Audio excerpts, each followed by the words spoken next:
RSSന്റെ ആ ബദൽ ശബരിമല സംഗമത്തെ അയ്യപ്പൻ തന്നെ പൊളിച്ചു ഗൈസ്.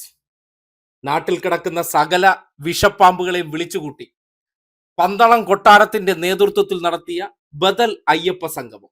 അതിൽ കാവി വേഷം ധരിച്ചു വന്ന ഒരു വിഷപ്പാമ്പ് അഥവാ മഹർഷി എന്ന പേരിൽ നടക്കുന്ന ഒരു കപടം, പേര് തങ്കപ്പനെന്നോ മണിയനെന്നോ വല്ല ആയിരിക്കും. ഇപ്പോ സ്വന്തം നിലയ്ക്ക് തന്നെ ചേങ്കോട്ടുകോണം ശാന്താനന്ദ മഹർഷി എന്ന പേരിൽ നടക്കുന്ന ആ തനി വർഗീയവാദി അടിച്ച വാചകം ഓർമ്മയില്ലേ?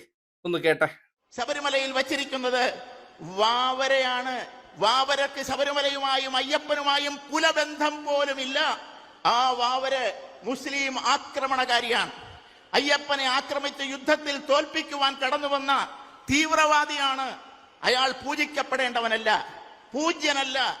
വർഗീയവാദിക്ക് എന്ത് വാവർ, എന്ത് അയ്യപ്പൻ?